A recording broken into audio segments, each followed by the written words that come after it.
Hello everyone, welcome to Carax. ഇന്ന് നമ്മൾ കൊണ്ടുവന്നിരിക്കുന്നത് മാർക്കറ്റിൽ ഇന്ന് നമുക്ക് അവൈലബിൾ അല്ലാത്തൊരു വാഹനമായിട്ടാണ് വന്നിരിക്കുന്നത്. അത് വേറെ ഒന്നുമല്ല, എൻ്റെ തന്നെ വാഹനമാണ്. ഞാനൊരു 7-8 കൊല്ലത്തോളമായി ഇപ്പോൾ വാഹനം അത് യൂസ് ചെയ്യുന്നുണ്ട്. അപ്പം നേരെ നമുക്ക് ആ വീഡിയോയിലേക്ക് പോകാം. വാഹനം ടാറ്റ സഫാരി സ്റ്റോം.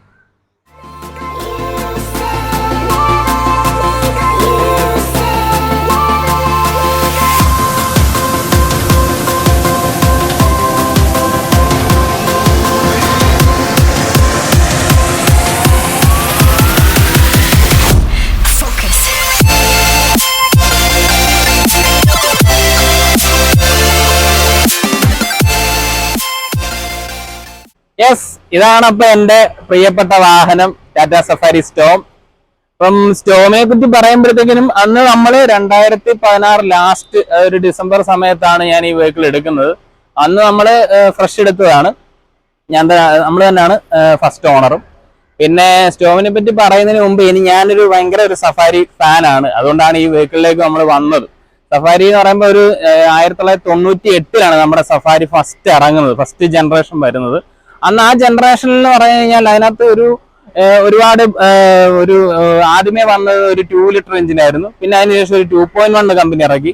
പിന്നെ വീണ്ടും 2.2 ലിറ്റർ ഇറക്കി.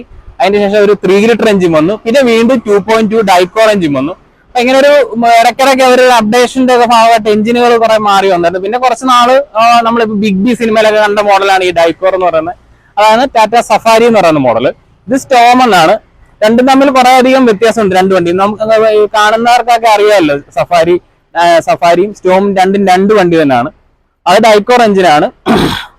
പിന്നെ മെയിനായിട്ടും പറയാനുള്ളതെന്ന് പറഞ്ഞു കഴിഞ്ഞാൽ അന്ന് ഞാൻ വണ്ടി എടുക്കുന്ന സമയത്ത് ഡൈക്കോർ ഉണ്ടായത്. ഡൈക്കോർ ഏകദേശം ഭാഗികമായി സ്റ്റോപ്പ് ചെയ്ത് നിൽക്കുന്ന സമയമായിരുന്നു. അതായത് ടാറ്റ സഫാരി.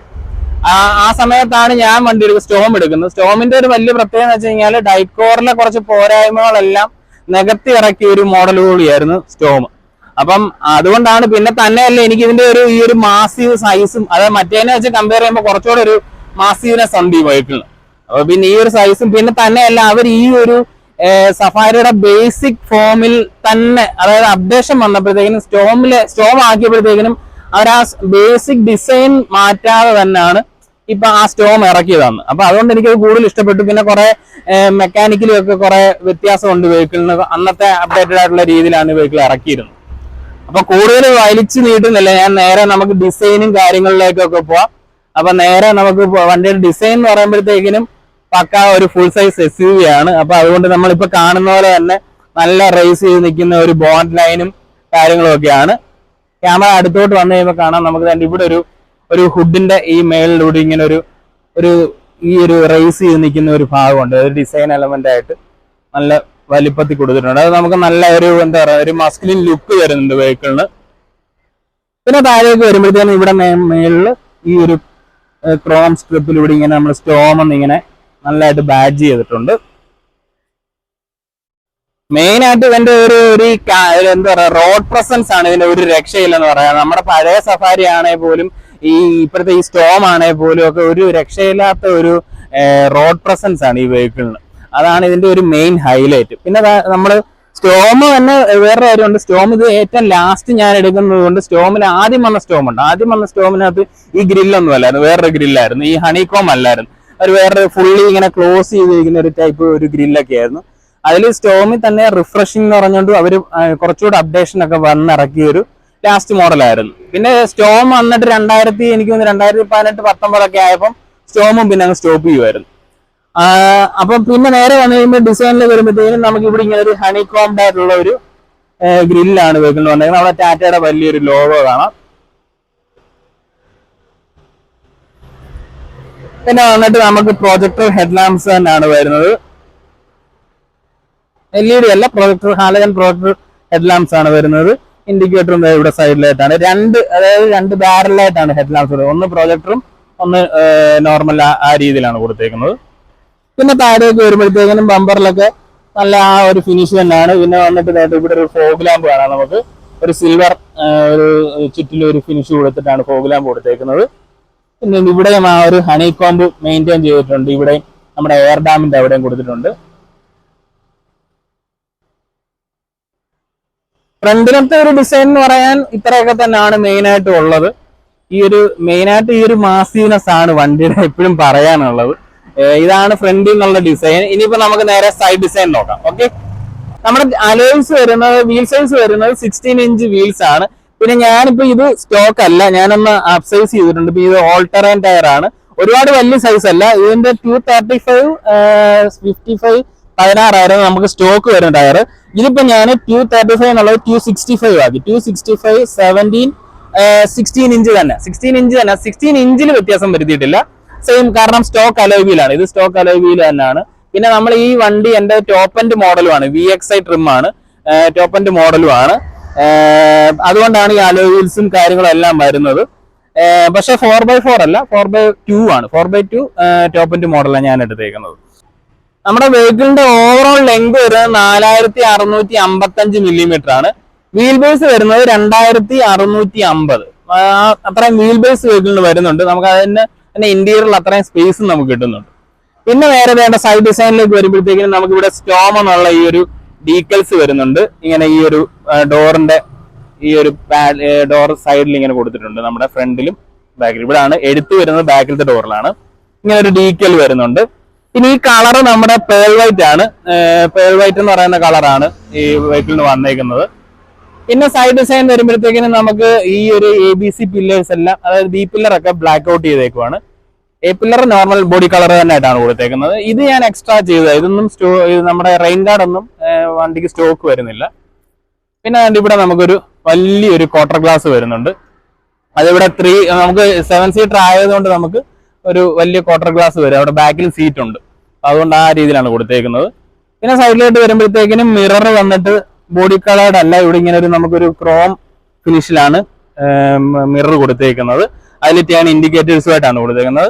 പിന്നെ ഈ മിററിൽ നമുക്ക് വേറൊരു പ്രത്യേകത എന്ന് വെച്ച് കഴിഞ്ഞാൽ, നമ്മൾ ഈ ഡീഫോർഗർ, നമ്മൾ ഹീറ്റർ ഓൺ ആക്കുന്ന സമയത്ത്, ഡീഫോർഗർ ഇടുന്ന സമയത്ത് നമ്മുടെ ഈ മിററും ഹീറ്റിംഗ് ടെക്നോളജി ഉള്ള രീതിയിലാണ് അന്നത്തെ കാലത്ത് വെഹിക്കിൾ ഇറക്കിയത്. പിന്നെ ഇത് ഓട്ടോ ഫോൾഡബിളും ആണ് ഈ മിറർ. കീല് നമുക്ക് ഫോൾഡ് ചെയ്യാൻ പറ്റത്തില്ല, അതായത് നമ്മൾ അകത്തുനിന്ന് നമുക്ക് പ്രസ് ചെയ്ത് കഴിഞ്ഞാൽ ഓട്ടോ ഫോൾഡ് ചെയ്യാവുന്ന രീതിയിൽ ഓട്ടോ ഫോൾഡബിളും ഓട്ടോ അഡ്ജസ്റ്റ്മെന്റും കാര്യങ്ങളും എല്ലാം ഉള്ളതാണ്. പിന്നെ വന്നിട്ട് നമുക്കിവിടെ എന്താണ്ട് ഈ ഒരു ഫെൻഡറിന്റെ അവിടോട്ട് വരുമ്പോഴത്തേക്കും വാരിക്കോർ 400 എന്നുള്ളത്, അതായത് ഈ വാരിക്കോർ 400 എന്ന് പറഞ്ഞാൽ ഞാൻ പറഞ്ഞല്ലോ സ്റ്റോമിന്റെ ലാസ്റ്റ് വെർഷനിലുള്ള വെഹിക്കിൾ ആയതുകൊണ്ട് നമ്മൾ അന്ന് എടുത്തത് ഇതിന് എഞ്ചിൻ വരുന്ന വാരിക്കോർ എഞ്ചിനാണ്. ആ വാരിക്കോർ എന്നുള്ളതാണ് ഈ ബാഡ്ജിങ്. ഈ 400 എന്താ വെച്ച് കഴിഞ്ഞാൽ ഇതിന് 400 Nm ടോർക്ക് വരുന്ന വെഹിക്കിളാണ്. അത് ഈ വെഹിക്കിളിന് ഈ ടോപ്പ് ട്രിമ്മിൽ, അതായത് VXI എന്ന് പറയുന്ന വേരിയന്റിൽ മാത്രമുള്ള ഒരു പ്രത്യേകത. VX എടുക്കുന്നവർക്ക് മാത്രം ഈ ഒരു, അത് അന്ന് ടാറ്റ ചെയ്ത ഒരു പരിപാടി. സാധാരണ ഒരു വെഹിക്കിളിന് നമ്മൾ അങ്ങനെ കണ്ടിട്ടില്ല. ഈ വേരിയന്റ് വൈസ് എഞ്ചിൻ സ്പെക്ക് മാറത്തില്ല. പക്ഷെ ഇതിന് ഈ ഒരു, അതായത് ഫുൾ ഓപ്ഷൻ വണ്ടിക്ക് മാത്രം, അതായത് നമ്മുടെ BHPയും ടോർക്കിലും വ്യത്യാസമുണ്ട്.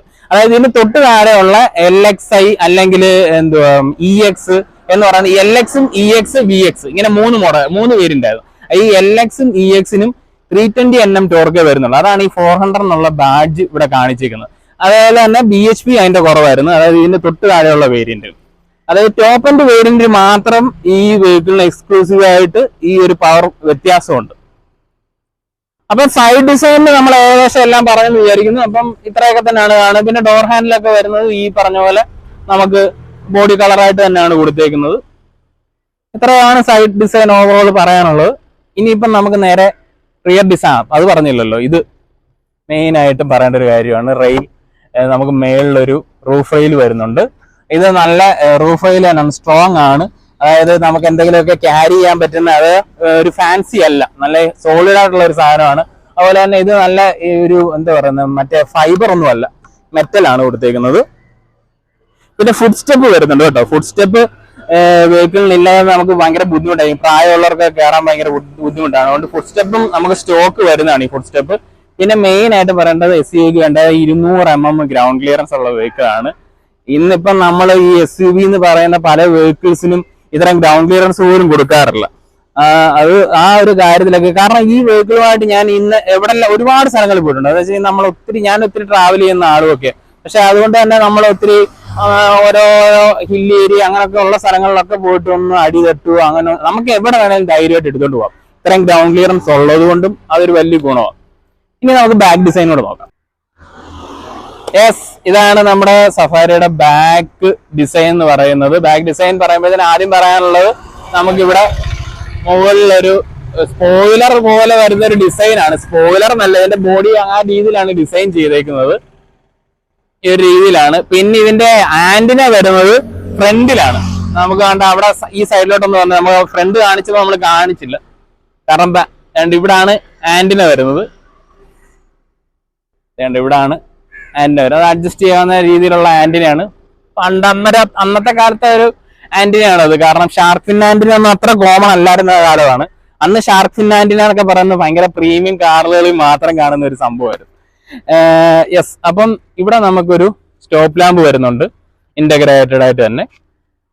പിന്നെ നേരതായിട്ട് വരുമ്പോഴത്തേക്കും ഇന്ന് ഡിഫോർവർ വരുന്നുണ്ട് വെഹിക്കിളിന്.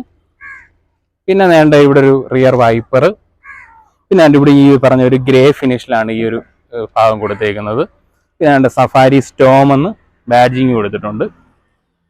VX എന്നുള്ള വേരിയന്റ്, ടോപ്പ് ആൻഡ് വേരിയന്റ് ആയതുകൊണ്ട് VX. പിന്നെ രജിസ്ട്രേഷൻ പ്ലേറ്റും കാര്യങ്ങളൊക്കെ അവിടെയാണ് വരുന്നത്. പിന്നെ വേണ്ട ടെയിൽ ലാമ്പ് വന്നിട്ട് ഈ ഒരു ഡിസൈനാണ്.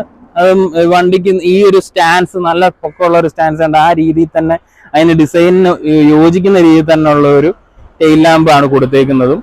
അതും ഹാലോജൻ ബൾബാണ് അതിനകത്ത് വന്നേക്കുന്നത്. പിന്നെ നേരമായിട്ട് വരുമ്പോഴത്തേക്കും ഈ ഡിക്കി ഡോറ് ഞാൻ ഓപ്പൺ ചെയ്ത് കാണിക്കാം. പിന്നെ നേരമായിട്ട് വരുമ്പോഴത്തേക്കും രണ്ട് ഈ സെൻസേഴ്സ് വരുന്നുണ്ട്. നമുക്ക് 4 സെൻസേഴ്സ് കൊടുത്തിട്ടുണ്ട്. പിന്നെ വേണ്ടത് ഇവിടെ ഒരു നമുക്കൊരു റിയർ ഫോഗ് ലാമ്പാണ്. ഇത് റിഫ്ലക്ടർ അല്ല, അതായത് റിയർ ഫോഗ് ലാമ്പാണ്.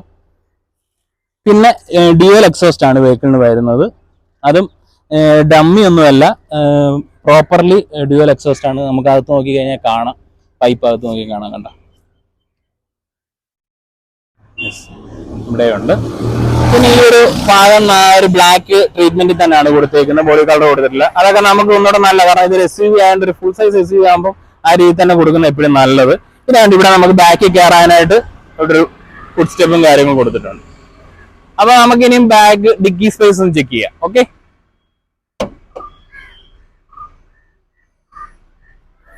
യെസ്, ആണ് ഡിക്കി. ഇതിന്റെ നല്ല, അതായത് ഇത് ശരിക്കും പറഞ്ഞു കഴിഞ്ഞാല് ചൈൽഡ് സീറ്റ് എന്നാണ് കമ്പനി പറയുന്നത്. പക്ഷെ നമ്മുടെ എന്താ പറയുക, നമ്മളെ വീട്ടിലൊക്കെ കുറെ 1-2 പേരെ, നമ്മള് 5-6 പേരൊക്കെ ഇരുന്ന് പോയ സമയത്തൊക്കെ ബാക്കിൽ ഇരുന്നിട്ടുണ്ട്. എന്റെ സൈസിലൊക്കെ ഉള്ള കാര്യത്തിലുണ്ട്. പക്ഷെ ബുദ്ധിമുട്ടൊന്നും വന്നിട്ട് അത്യാവശ്യം ഹെഡ് റൂമും കാര്യങ്ങളും ഒക്കെ ഉണ്ട്. എന്നും പറഞ്ഞുകൊണ്ട് ലോങ് ഒന്നും ഇരുന്ന് പോകാൻ പറ്റത്തില്ല. അത്യാവശ്യം ഒരു 100 കിലോമീറ്റേഴ്സ് ഒക്കെ ഞങ്ങൾ ഇരുന്ന് അന്ന് വന്നിട്ടൊക്കെ ഉണ്ട്. പ്രോബ്ലം ഒന്നുമില്ല. ആ രീതിയിലാണ് ഇത്. പിന്നെ നമുക്ക് ആവശ്യമില്ലെന്നുണ്ടെങ്കിൽ ഇത് ഇങ്ങനെ ഹോൾഡ് ചെയ്ത് വെക്കാവുന്ന രീതിയിലാണ് കൊടുത്തേക്കുന്നത്. ഈ സീറ്റ് വെച്ചേക്കുന്നത് പോലെ. ഇവിടെ നമുക്കൊരു 12 വോൾട്ട് ചാർജിന്റെ ഒരു സോക്കറ്റ് ഒക്കെ കൊടുത്തിട്ടുണ്ട്. പിന്നെ ഇത്രയും സ്പേസ് ഉണ്ട്. ഇത് കണ്ടത് കിങ്ങിണിയുടെയാണ്. ഈ സാധനങ്ങളെല്ലാം വലിച്ചുവാരി ഇട്ടേക്കുവാണെങ്കിലും ഇതെല്ലാം ഇത് കിങ്ങിണിയുടെ പ്രാമാണ്. എൻ്റെ മോളാണ് കിങ്ങിണി. അപ്പം അത്രയും സാധനങ്ങളാണ്. ഇത് എപ്പോഴും നമ്മൾ റെഗുലർലി യൂസ് ചെയ്യുന്നതുകൊണ്ടാണ് ഈ സാധനങ്ങളൊന്നും മാറ്റാഞ്ഞത്. പിന്നെ ഇതിന്റെ നമ്മുടെ സ്പെയർ ടയർ വരുന്നത് അടിയിലാണ്. അത് നമുക്ക് അടിയിലോട്ടൊന്ന് ക്യാമറ കാണിച്ചേ. ഇവിടാണ് സ്പെയർ ടയർ വരുന്നത്. അത് നമ്മൾ ഇവിടുന്ന് നമ്മൾ ഈ ഒരു ഇത് ഊരിയിട്ട് വേണം നമ്മൾ മറ്റേ സ്പാനർ ഇട്ടിട്ട് യൂസ് ചെയ്ത് കഴിഞ്ഞാൽ താഴോട്ട് വീൽ ഇറങ്ങി വരുന്ന രീതിയിലാണ്. നമ്മുടെ ഇന്നോവയിലൊക്കെ ഉള്ള പോലെ തന്നെ ആ സിസ്റ്റത്തിലാണ് കൊടുത്തേക്കുന്നത്. പിന്നെ ഇവിടെ ഒരു ഗ്രാബ് ഹാൻഡിലൊക്കെ ഉണ്ട്. നമുക്ക് ഇവിടെ ചവിട്ടി കയറാൻ വേണ്ടിയിട്ട് ഇവിടെ ഗ്രാബ് ഹാൻഡിലൊക്കെ കൊടുത്തിട്ടുണ്ട്. പിന്നെ ഇവിടെ ഒരു ചെറിയ സ്റ്റോറേജ് സ്പേസ് ഒക്കെ കൊടുത്തിട്ടുണ്ട്. കേട്ടോ, ഇവിടെയും ചെറിയ സ്റ്റോറേജ് സ്പേസ് ഒക്കെ ഉണ്ട്. ഇവിടെ പിടിച്ച് ബാക്കി ഇരിക്കുന്നവർക്ക് പിടിക്കാനൊക്കെ ഒരു പിടി കൊടുത്തിട്ടുണ്ട്. അങ്ങനെ ഇത്തരം കാര്യങ്ങളൊക്കെ നല്ല നീറ്റായിട്ടുള്ള കാര്യങ്ങളാണ് കൊടുത്തേക്കുന്നത് ബാക്കിലൊക്കെ. പിന്നെ വേണ്ടി നമുക്ക് ഈ ഡോറ് ഹൈഡ്രോളിക് കൊടുത്തിട്ടുണ്ട്. അതുകൊണ്ട് തന്നെ ഇങ്ങനെയാണ് ഓപ്പണിങ് വരുന്നത്. ഇനി ഇത് ഒരു രീതി നോക്കി കഴിഞ്ഞാൽ ഇങ്ങനത്തെ ഒരു ഓപ്പണിങ് ആയതുകൊണ്ട് നമുക്ക് ഒരു എന്താ പറയുക, പ്ലസ് പോയിന്റ് ഉണ്ട്, നെഗറ്റീവ് ഉണ്ടെന്ന് പറയാം. നെഗറ്റീവ് എന്ന് പറഞ്ഞാൽ വേറെ ഒന്നുമല്ല, ഇതിങ്ങനെ തുറക്കുന്ന സമയത്ത് നമ്മൾ സൂക്ഷിക്കണം. കാരണം വണ്ടി ബാക്കിൽ ഏതെങ്കിലും വണ്ടി പാർക്ക് ചെയ്തിട്ടുണ്ടെങ്കിൽ അതിലൊക്കെ തട്ടാതെ നമ്മൾ ജസ്റ്റ് പിടിക്കുക. കൊച്ചു പിള്ളേരൊക്കെ നിൽപ്പുണ്ടെങ്കിൽ അതൊക്കെ ശ്രദ്ധിക്കണം. അത് അങ്ങനെയുള്ള കാര്യങ്ങളാണ്. ബാക്കി അല്ലാത്ത വശം നോക്കി കഴിഞ്ഞാൽ നമ്മൾ തുറന്നിട്ട് കഴിഞ്ഞാൽ നമ്മളിപ്പോൾ ഒരു ക്യാരി ചെയ്ത് സാധനമൊക്കെ ആയിട്ട് വരുവാണെങ്കിൽ എളുപ്പം നമ്മളിങ്ങോട്ട് കൊണ്ടങ്ങ് വെച്ചാൽ മതി. അതാണ് ഒരു പോസിറ്റീവ് നെഗറ്റീവ് ഉണ്ട്. പിന്നെ ഇതിനകത്ത് വേറൊരു കാര്യം പറയാനുള്ളത് വെച്ച് കഴിഞ്ഞാൽ നമുക്ക് പഴയ സഫാരിയിലുള്ളതെന്ന് പറഞ്ഞാൽ ഇവിടെ ആയിരുന്നു സ്പെയർ വീല് വന്നുകൊണ്ടിരുന്നത്.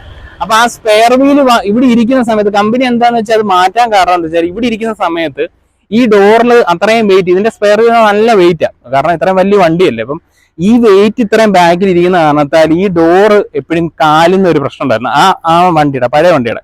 അപ്പൊ ആ പ്രശ്നങ്ങൾ മനസ്സിലാക്കിയിട്ടാണ് കമ്പനി അത് മനസ്സിലാക്കിയിട്ട് അത് റെക്ടിഫൈ ചെയ്താണ് അണ്ടർ മൗണ്ട് ചെയ്തത് സ്പെയർ വീൽ. അങ്ങനെ ഇവിടുന്ന് ബാക്കിൽ നിന്ന് അത് മാറ്റി അടിയിൽ കൊടുത്തു. പക്ഷെ ഈ മോഡലിന് എനിക്ക് അതൊരു വൃത്തികേടായിട്ട് തോന്നിയില്ല. ഒത്തിരി പേര് ഈ സ്റ്റോം ഇറങ്ങിയ സമയത്ത് ആൾക്കാർക്ക് ഒരു കൺസേൺ ആയിരുന്നു ഇതിന്റെ സ്പെയർ വീൽ ബാക്കിൽ തന്നെ വന്നാൽ മതി എന്നുള്ളത്. പക്ഷെ എനിക്ക് ഈ ഡിസൈൻ വന്നപ്പം, പക്ഷെ ഈ സ്പെയർ വീല് അടിയിലായപ്പം ഒരു ബുദ്ധിമുട്ടും അല്ലെങ്കിൽ എന്താ പറയുക വണ്ടിക്ക് ഒരു വൃത്തികേടോ കാര്യങ്ങളോ ഒന്നും തോന്നുകയും ചെയ്തില്ല. അപ്പൊ അത്രയും കാര്യങ്ങളാണ് നമുക്ക് ബാക്കിലുള്ള ഡിസൈനും കാര്യങ്ങളും ഫ്രണ്ടിലത്തെ. പിന്നെ ഈ ബോണറ്റ് ആണെങ്കിലും ഹൈഡ്രോളിക് സ്റ്റഡ്സ് ആണ് യൂസ് ചെയ്തേക്കുന്നത്. ഓപ്പൺ ചെയ്യുമ്പോൾ ഓട്ടോമാറ്റിക്കലി ഇത് ഓപ്പൺ ആയി പോകും. നമ്മൾ മറ്റേ നോർമൽ വെഹിക്കിളിനൊക്കെ കാണുന്ന പോലെ നമുക്ക് മറ്റേ ഇതെടുത്ത് പിന്നെടുത്ത് കുത്തി വെക്കണ്ട, നമുക്ക് ഓപ്പൺ ചെയ്ത് തന്നെ വണ്ടി ഓപ്പൺ ആയിട്ട് അങ്ങ് പോവുകയും ചെയ്യും. ആ രീതിയിലാണ്. ഞാൻ വേണമെങ്കിൽ ഒന്ന് ബോണറ്റ് ഓപ്പൺ ചെയ്ത് കാണിക്കാം.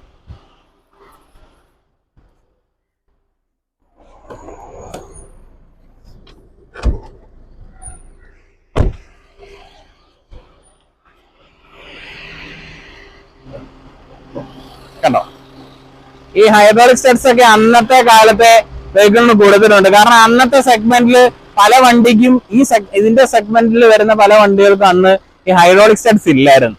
അത് ഓരോ വണ്ടികളിലും കോസ്റ്റ് കുറയ്ക്കുന്ന കട്ട് ചെയ്യുന്നതിന്റെ ഭാഗമായിട്ടൊക്കെ ചെയ്യുന്നതായിരിക്കും. പക്ഷെ ഇതൊക്കെ ഒരു വലിയൊരു യൂസ്ഫുൾ ആയിട്ടുള്ള ഒരു കാര്യം. കാരണം എന്താണെന്ന് വെച്ചാൽ ഇന്നും പല വണ്ടികൾക്കും നമ്മൾ എത്ര പറയുന്നത് ഒരുപാട് 10, 35 അല്ലെങ്കിൽ 40 ലക്ഷം രൂപ കൊടുക്കുന്ന പല വണ്ടികൾക്കും ഈ ഹൈഡ്രോളിക് സ്റ്റഡ്സ് ഒന്നും കാണുന്നില്ല. കാരണം അത് വളരെ യൂസ്ഫുൾ ആയിട്ടുള്ള ഒരു സാധനമാണ്. പിന്നെ നല്ല രീതിയിലാണ് എന്താ പറയുക നമ്മുടെ ഈ ഒരു ഇൻസുലേഷനും കാര്യങ്ങളൊക്കെ കൊടുത്തേക്കുന്ന വെഹിക്കിള്. ഇതാണ് ഞാൻ പറഞ്ഞ വാരിക്കോർ 400 എന്ന് പറയുന്ന എഞ്ചിന്. ഇപ്പൊ വണ്ടി സ്റ്റാർട്ടിങ്ങിലാണ്. അതാണ്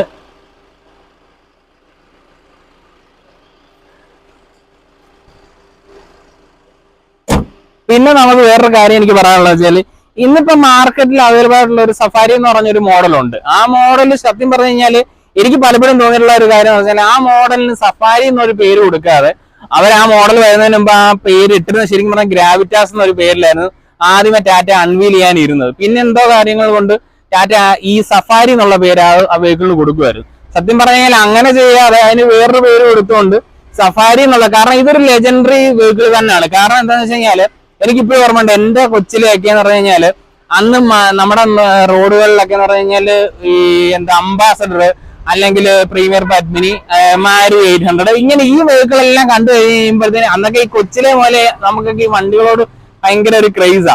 അപ്പൊ വണ്ടികൾ പലതും ഇങ്ങനെ പോകുമ്പോൾ നമുക്ക് അന്നൊന്നും എല്ലാം ഒന്നും അറിയത്തില്ല, അറിയാവുന്ന അന്നത്തെ ലിമിറ്റഡ് കാര്യങ്ങളിൽ വെച്ച് അറിയുമല്ലോ. അപ്പൊ അന്നെന്ന് പറഞ്ഞു കഴിഞ്ഞാൽ എനിക്കിപ്പോഴും ഓർമ്മയുണ്ട് എന്റെ കൊച്ചിലൊക്കെ ടാറ്റാസുമോ അന്ന് വന്ന് കത്തി നിൽക്കുന്ന സമയത്ത് ടാറ്റാസുമൊക്കെ കാണുമ്പോൾ എന്റെ കൊച്ചിലൊക്കെ അവിടെ ടാറ്റാസുമോ പോകുന്നു പറഞ്ഞ് ഞങ്ങളെ കൊച്ചിലേക്ക് ഞങ്ങളൊക്കെ പറയുമായിരുന്നു. അപ്പൊ ആ സമയത്താണ് ഈ സഫാരി വരുന്നത്. സഫാരി വന്നപ്പോഴേ അന്ന് 98 കാലഘട്ടമാണ്. അപ്പൊ 98-ലൊക്കെ പറയുന്ന സഫാരി, അത് കഴിഞ്ഞിട്ട് പിന്നീടുള്ള ഞാൻ പറഞ്ഞ അങ്ങോട്ട് പോകും തോറും ഓരോ വർഷം കഴിയുന്തോറും അന്നേ ഇങ്ങനത്തെ ഒരു എന്താ പറയുക ഐക്കണിക് ടാറ്റയുടെ ഒരു എന്നും പ്രസ്റ്റീജ് ആയിട്ടുള്ള ഒരു വെഹിക്കിൾ തന്നെയാണ് സഫാരി എന്ന് പറയുന്നത്. കാരണം അതുകൊണ്ട് ഈ ഒരു സൈസിൽ തന്നെ അവർ ഇന്നും ഈ വെഹിക്കിളിനെ ഇറക്കേണ്ടതായിരുന്നു. കാരണം ഇന്നത്തെ കാലാനുസൃതമായിട്ടുള്ള മാറ്റങ്ങളൊക്കെ വരുത്തി ഈ വെഹിക്കിളിനെ ഇറക്കേണ്ടതായിരുന്നു എന്നാണ് എൻ്റെ ഒരു അഭിപ്രായം. പിന്നെ നിങ്ങളുടെ അഭിപ്രായം പറയാം. പിന്നെ കാരണം എനിക്കൊരു സഫാരി ഒരു ഭയങ്കരമായിട്ട് ഇഷ്ടമുള്ള ഒരാളാണ്. സഫാരി ലവർ എന്നുള്ള രീതിയിൽ എൻ്റെ മാത്രം ഒരു ഒപ്പീനിയനാണ് ഞാൻ ഈ പറഞ്ഞതും. പിന്നെന്താ വേറൊരു കാര്യം എനിക്ക് പറയാനുള്ളത് വെച്ച് കഴിഞ്ഞാല് ഇന്നിപ്പോ ഈ സഫാരി വന്ന് അല്ലെങ്കിൽ അന്ന് ഈ സഫാരിയുടെ ആ സമയത്ത് പറഞ്ഞാൽ അതിനുശേഷമാണ് ഈവൻ സ്കോർപിയോയിൽ എനിക്കൊന്ന് 2000-കളിലൊക്കെയാണ് സ്കോർപിയോ ഇറങ്ങുന്നത്.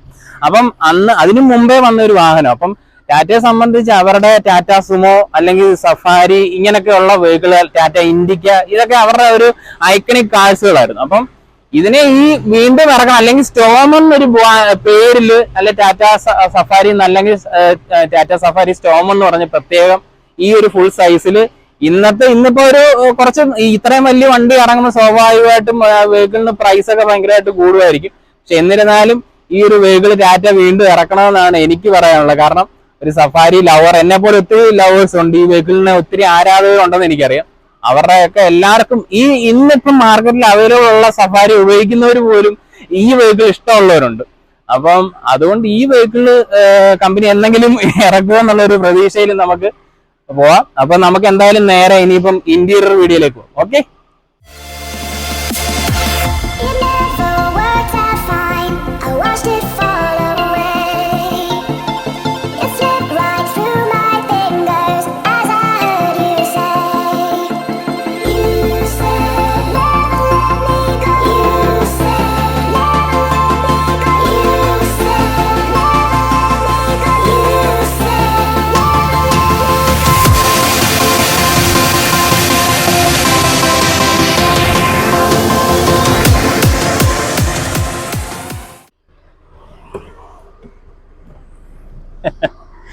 നമ്മുടെ വെഹിക്കിളിന് ഈ രീതി ചാടി കയറണം, കാരണം നല്ല ഹൈറ്റ് ഉള്ളത് കൊണ്ട് ഈ രീതി വേണം കയറാൻ.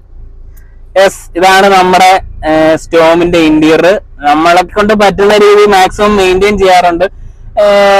പിന്നെ ഇപ്പൊ എനിക്കൊരു കൊച്ചു മോളൊക്കെ ഉണ്ട്, പക്ഷെ എന്നിരുന്നാലും അവളാണേലും അവൾക്ക് ഭയങ്കര ഇഷ്ടമാണ് സഫാരി. അതുകൊണ്ട് അവളും അങ്ങനെ എന്താ പറയുന്നത് വണ്ടിയെ ഹേർട്ട് ചെയ്യുന്ന രീതിയിലൊന്നും ചെയ്യാറൊന്നുമില്ല മാക്സിമം. പിന്നിപ്പം ഇനി ഇതൊന്ന് കുറച്ചുകൂടെ കഴിഞ്ഞിട്ട് എനിക്ക് ഒന്നുകൂടെ ഇതൊന്ന് ഫുള്ളൊന്ന് മൊത്തത്തിലൊന്ന് റീസ്റ്റോർ ചെയ്യണമെന്നൊക്കെ ഉണ്ട്. അങ്ങനെയുള്ള പ്രശ്നങ്ങളൊന്നുമില്ല. എന്നാലും ഇപ്പൊ ഓൾമോസ്റ്റ് നമ്മുടെ ഈ വണ്ടി ഏകദേശം 1,00,000 കിലോമീറ്ററിലേക്ക് അടുക്കുന്നു. വണ്ടി ഇപ്പൊ ഏകദേശം 96,000 കഴിഞ്ഞു വണ്ടിയുടെ കിലോമീറ്റർ. അപ്പൊ അതിന് മുമ്പ് നമുക്ക് ഡിസൈനിന്റെ കാര്യങ്ങളൊക്കെ പറയാം. ഡിസൈൻ വന്നിട്ട് നമുക്ക് സീറ്റ്സ് ഒക്കെ വരുന്നത് ഈ ഒരു ഫാബ്രിക് സീറ്റ്സ് ആണ് വരുന്നത്. അതായത് നല്ല കംഫർട്ടബിൾ ആയിട്ട് ഇരിക്കാൻ പറ്റുന്ന ഒരു സീറ്റ് തന്നെയാണ്. ഇവിടെ ഇങ്ങനെ നമുക്ക് സെപ്പറേറ്റ് ആയിട്ട് ഇൻഡിവിജ്വലി കൊടുത്തിട്ടുണ്ട്. നമുക്ക് ഹാൻഡ് റെസ്റ്റ് ഒക്കെ അഡ്ജസ്റ്റ് ചെയ്യാവുന്ന രീതിയിൽ ഏത് പൊസിഷനിൽ ഇങ്ങനെ വെച്ച് ചെയ്യാവുന്ന രീതിയിലുള്ള ഒരു ഹാൻഡ് റെസ്റ്റ് കൊടുത്തേക്കുന്ന ഒരു സീറ്റാണ്. നല്ല സീറ്റിംഗ് ആണ്. പിന്നെ ഡാഷ്ബോർഡിലേക്ക് വരുമ്പോഴത്തേക്കിനും ഈ ബ്ലാക്കും ഈ ഒരു ഗ്രേ ഫിനിഷും ആണ് കൊടുത്തേക്കുന്നത്. ഈ ഒരു ഗ്ലോസി ഒരു ഫിനിഷിൽ ഗ്രേ ഫിനിഷിലാണ് കൊടുത്തേക്കുന്നത്. പിന്നെ വേണ്ട ഇവിടെ ഇങ്ങനെ ചെറിയൊരു AC വെന്റും അതിന്റെ അഡ്ജസ്റ്ററും കൊടുത്തിട്ടുണ്ട്. പിന്നെ ഗ്ലൗ ബോക്സ് വന്നിട്ട് വേണ്ട ഇവിടെ ഇങ്ങനെ ഈ രീതിയിലാണ്. ഇതിനകത്തൊരു ലൈറ്റ്സും കൊടുത്തിട്ടുണ്ട് അകത്ത്. പിന്നെ ഇത് ലോക്ക് ചെയ്യാൻ പറ്റില്ല. അന്നത്തെ കാലത്ത് തന്നെ ഉണ്ട് ഇതിനൊക്കെ സെപ്പറേറ്റ് ലോക്കും കാര്യങ്ങളൊക്കെ ഉണ്ട്. ഇന്നിപ്പോ ഇങ്ങനെ ലോക്കൊന്നുമില്ല. ഇന്നത്തെ വെഹിക്കിളിലൊക്കെ അങ്ങനെ ലോക്കൊന്നും കാണാറില്ല നമ്മള്. അതിന്റെ ആവശ്യമില്ല. അന്നത്തെ ഒരു ആ സമയങ്ങളിൽ ഇതൊക്കെ നീഡിയായിട്ട് കൊടുക്കുന്നതാണല്ലോ അവര്. പിന്നെ അതിന്റെ ഇവിടെ ഒരു സ്റ്റോറേജ് സ്പേസ് ഉണ്ട് കണ്ടോ, മേളിലൊരു ഇതും അത്യാവശ്യം നല്ല വലുപ്പത്തിൽ തന്നെ കൊടുത്തിട്ടുണ്ട്. ഇവിടെ ഈ ഒരു ഫിനിഷ് എന്ന് പറഞ്ഞ ഒരു പക്ക ഒരു സോഫ്റ്റ് ടച്ച് ആയിട്ട് വരുന്ന രീതിയിലാണ് ഇവിടെ കൊടുത്തേക്കുന്നത്. ഈ ഒരു ഫിനിഷ് എന്ന് പറയുന്നത് ഹാർഡ് പ്ലാസ്റ്റിക് ഒന്നും അല്ല. ഇവിടെ ഒരു സോഫ്റ്റ് ഒരു റബ്ബറി ഫീൽ വരുന്ന ഒരു രീതിയിലാണ് ഇവിടെ എല്ലാം കൊടുക്കുന്നത് ലാഷിന്റെ. പിന്നെ വേണ്ട ഈ രണ്ട് AC വെന്റ്സ് ഇവിടെയാണ് കൊടുത്തത്. ഇവിടെ നടുക്ക് ഇങ്ങനെ സഫാരി എന്നുള്ള ഒരു ബാഡ്ജിങ്ങോട് കൊടുത്തിട്ടുണ്ട്. ഇവിടെ ശരിക്കും പറഞ്ഞു കഴിഞ്ഞാല് പഴയ നമ്മുടെ സഫാരിയിൽ ഒരു ക്ലോക്ക് ആയിരുന്നു, അനലോഗ് ക്ലോക്ക് ആയിരുന്നു. അത് എന്താ പറയുന്നത് പിന്നീട് അതിന്റെ ആ ക്ലോക്കിനകത്ത് ബാറ്ററി തീരുമ്പോൾ അത് ബാറ്ററി മാറ്റാനും അങ്ങനെയുള്ള പ്രശ്നങ്ങളിലൊക്കെ ഒരുപാട് വന്നത് കൊണ്ടാണെന്നാണ് ഞാൻ അറിഞ്ഞത്. അത് പിന്നീട് കമ്പനി അത് മനസ്സിലാക്കിയിട്ടും ഒക്കെ കൊണ്ട് അത് ആ ക്ലോക്ക് അങ്ങ് പിന്നെ അവോയ്ഡ് ചെയ്തു. പക്ഷെ എന്നാലും ആ ക്ലോക്ക് ഒരു രസമായിരുന്നു കേട്ടോ. ആ ക്ലോക്ക് അങ്ങ് അവോയ്ഡ് ചെയ്തിട്ട് അവിടെ ഇപ്പൊ സഫാരി എന്നുള്ള ഒരു ബാഡ്ജിങ് കൊടുത്തു. പിന്നെ ഇവിടെ താഴോട്ട് വരുമ്പോൾ ഹസാർഡിന്റെ ഒരു സ്വിച്ച്, പിന്നെ ഇന്റഗ്രേറ്റഡ് ആയിട്ടുള്ള ഒരു സിസ്റ്റം ആണ് വരുന്നത് വണ്ടിയിൽ വരുന്നത്. ഇവിടെ നമുക്ക് അനലോഗ് രീതിയിൽ അതായത് റൊട്ടേറ്ററി നോബാണ്, AC-യുടെ സ്വിച്ചസും കാര്യങ്ങളൊക്കെ ഈ കാണുന്നത്. ഇത് രണ്ട് മോഡലായിട്ട്, അതായത് ഈ ബ്ലൂ കളറിൽ കത്തുമ്പോഴും നമുക്ക് AC എന്താ പറയുന്നത് ഒരു നമുക്ക് ഫുള്ളി ആയിട്ട് തന്നെ കിട്ടും. കൂളിങ്ങിലൊന്നും വ്യത്യാസം വരുന്നില്ല. ഈ ഈക്കോൺ എന്ന് പറയുന്ന മോഡ് ഇട്ട് കഴിഞ്ഞാൽ കുറച്ച് ഫ്യൂവൽ എഫിഷ്യന്റ് ആവും വണ്ടി. അതായത് അത്ര ഫ്യൂവല് കുറച്ച് എഫിഷ്യന്റ് ആയിട്ട് ഓടിക്കാവുന്ന ഒരു രീതിയിലാണ് അവര് ഗ്രീൻ കൊടുത്തേക്കുന്നത്. അതിലിട്ട് കഴിഞ്ഞ് കഴിഞ്ഞാൽ കുറച്ച് അത്രയും മറ്റേ ഇടുന്ന അത്രയും ഫ്യൂവൽ വരത്തില്ല എന്നുള്ള രീതിയിലാണ് അന്ന് അങ്ങനെ പറഞ്ഞിട്ടുണ്ടായിരുന്നു.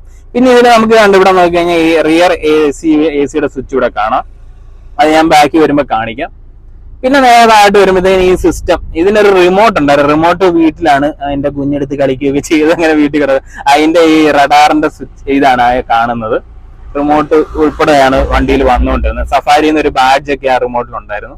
പിന്നെ ഇത് CD ഇടാൻ പറ്റുന്നതും കൂടാണ്. CD, പെൻഡ്രൈവ്, പിന്നെ നമുക്ക് ഫോൺ കണക്ട് ചെയ്യാം. അങ്ങനെയുള്ള എല്ലാ ഓപ്ഷൻസും അന്നത്തെ കാലത്ത് ഉള്ള ഒരു സിസ്റ്റമാണ്. 6 സ്പീക്കേഴ്സ് വരുന്ന ഒരു സിസ്റ്റമാണ് വെഹിക്കിളിന് വന്നിരിക്കുന്നത്. JBL-ന്റെ സ്പീക്കേഴ്സ് ആണെന്നാണ് അന്ന് വണ്ടിയിൽ വന്നപ്പോൾ പറഞ്ഞിരുന്നത്. അത് പക്ഷെ അന്ന് ബ്രൗസറിൽ അന്ന് നോട്ട് ഡൗൺ ചെയ്തിട്ടൊന്നുമില്ല. പിന്നെ നേരെ താഴോട്ട് വരുമ്പോഴത്തേക്കും ഇവിടെ വീണ്ടും നമുക്ക് ഇവിടെ ഒരു സ്റ്റോം എന്നൊരു ബാഡ്ജ് കാണാം.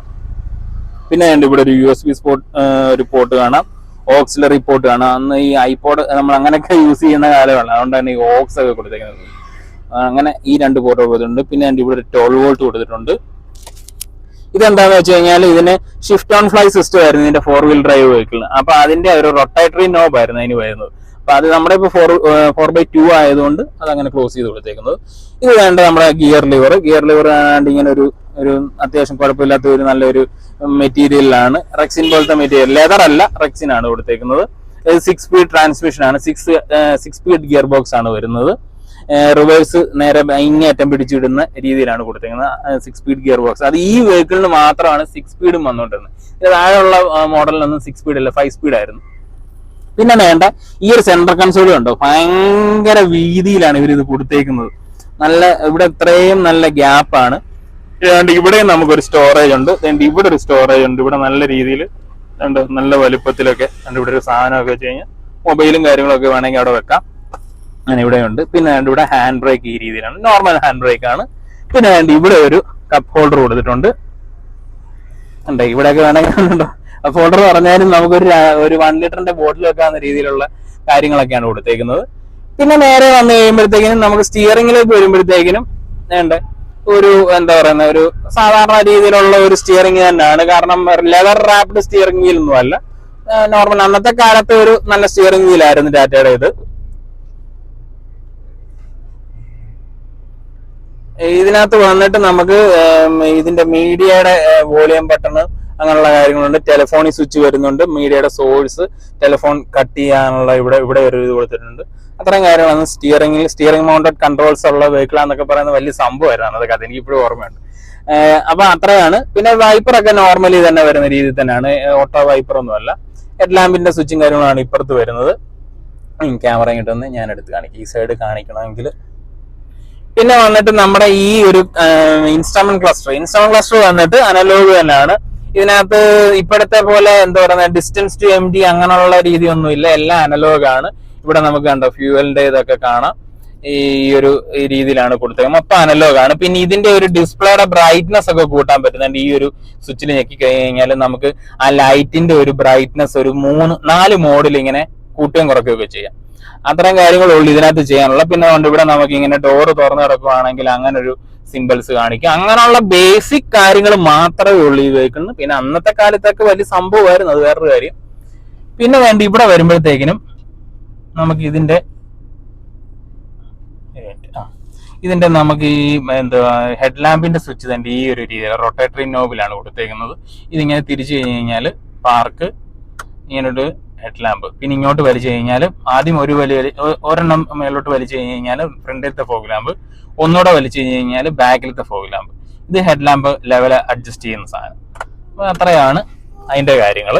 പിന്നെ ഇവിടെ ഇത് നമ്മുടെ മിറർ അഡ്ജസ്റ്റ് ചെയ്യുന്നു. മിറർ ഞാൻ പറഞ്ഞില്ലേ, ഇത് ഉണ്ടോ ഓട്ടോമാറ്റിക്കലി ഫോൾഡ് ചെയ്യാവുന്ന രീതിയിൽ തന്നെ കൊടുത്തേക്കുന്ന മിറേഴ്സ് ആണ്.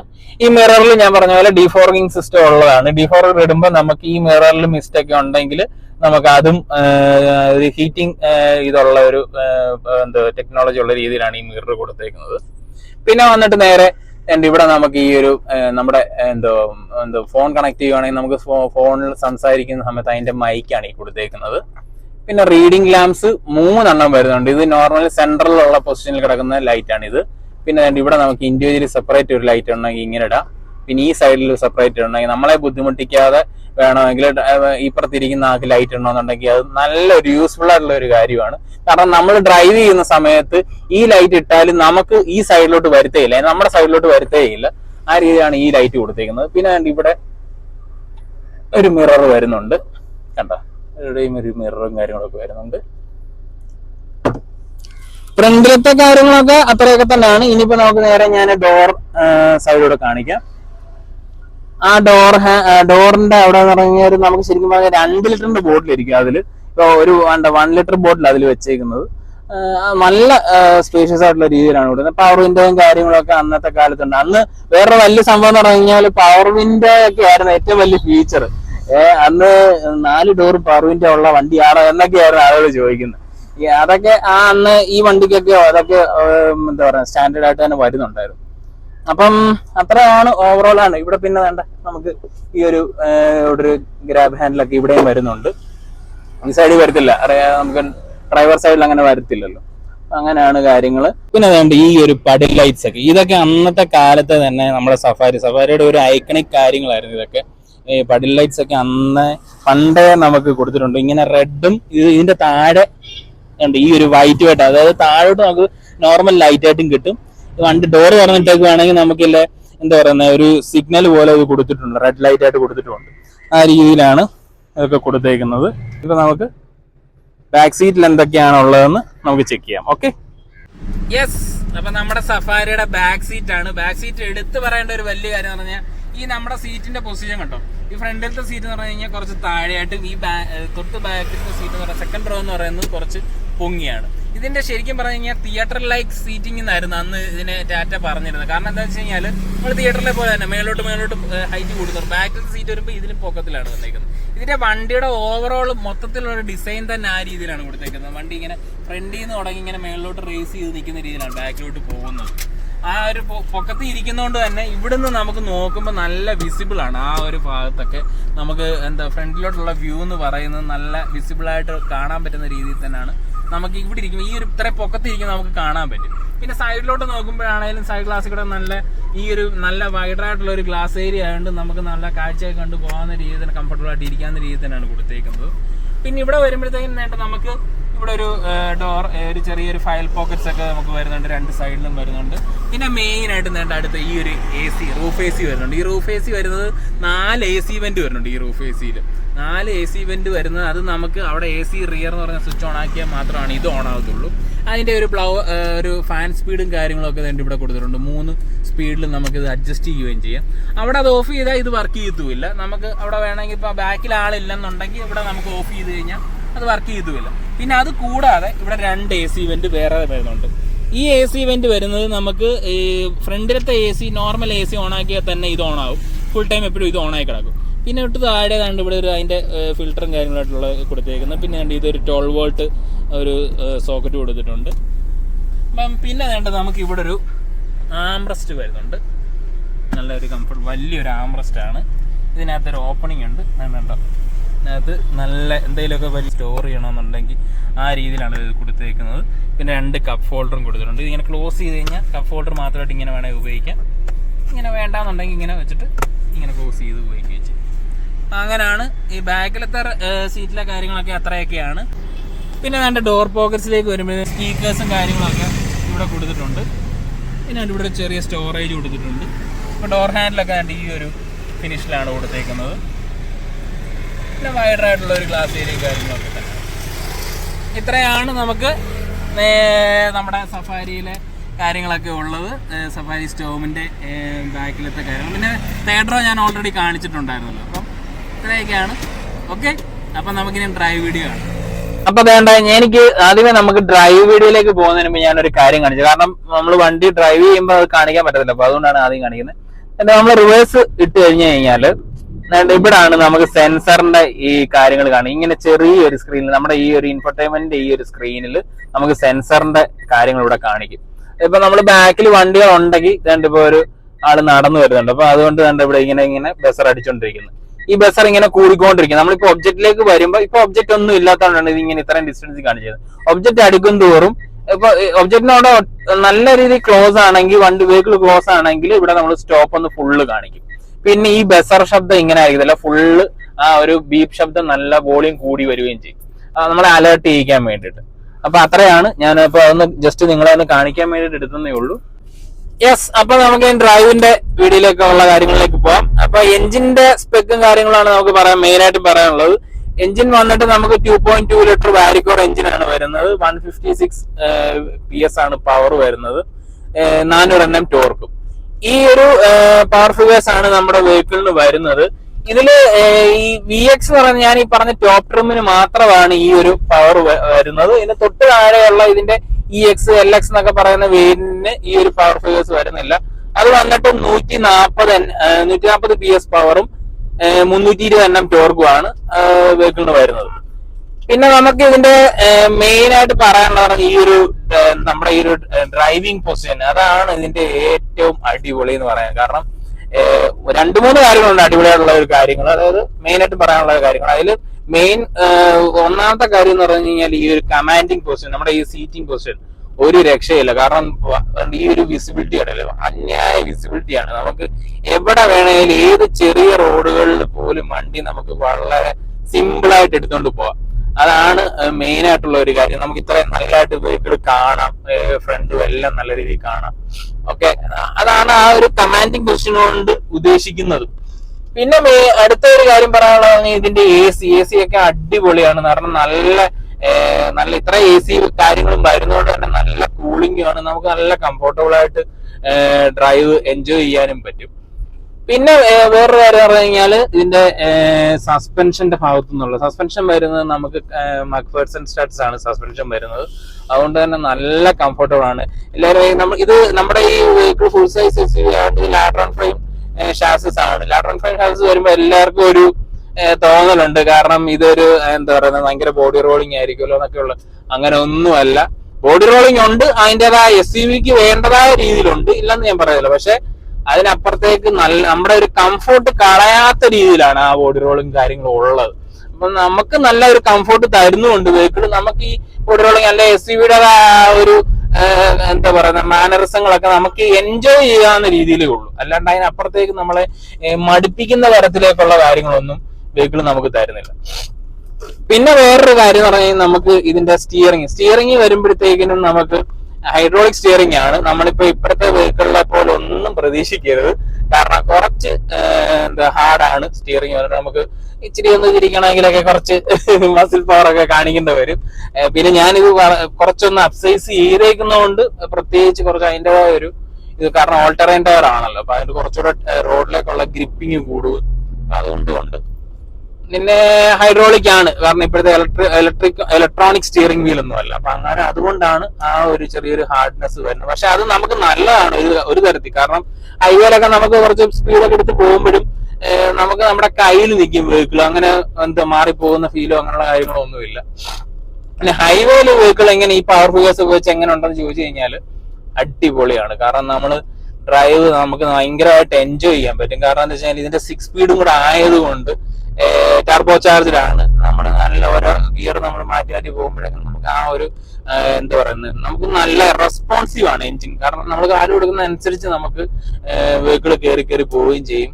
ആ ഒരു 6 സ്പീഡ് ആയതുകൊണ്ട് നമുക്ക് നല്ല മൈലേജും വെഹിക്കിൾ തരും. മൈലേജ് ഓൾമോസ്റ്റ് എനിക്ക് സിറ്റികളിലൊക്കെ നമുക്ക് ഒരു എത്ര ഒരു 10 അല്ലെങ്കിൽ 10 to 12 ആ റേഞ്ച് 12 വരെയൊക്കെ മാക്സിമം നമുക്ക് സിറ്റികളിൽ കിട്ടത്തുള്ളൂ. അല്ലാണ്ട് നമുക്ക് ഹൈവേയില് എനിക്ക് എങ്ങനെ പോയാലും എനിക്ക് 60+ ഒക്കെ കിട്ടിയിട്ടുണ്ട് ഹൈവേയില്.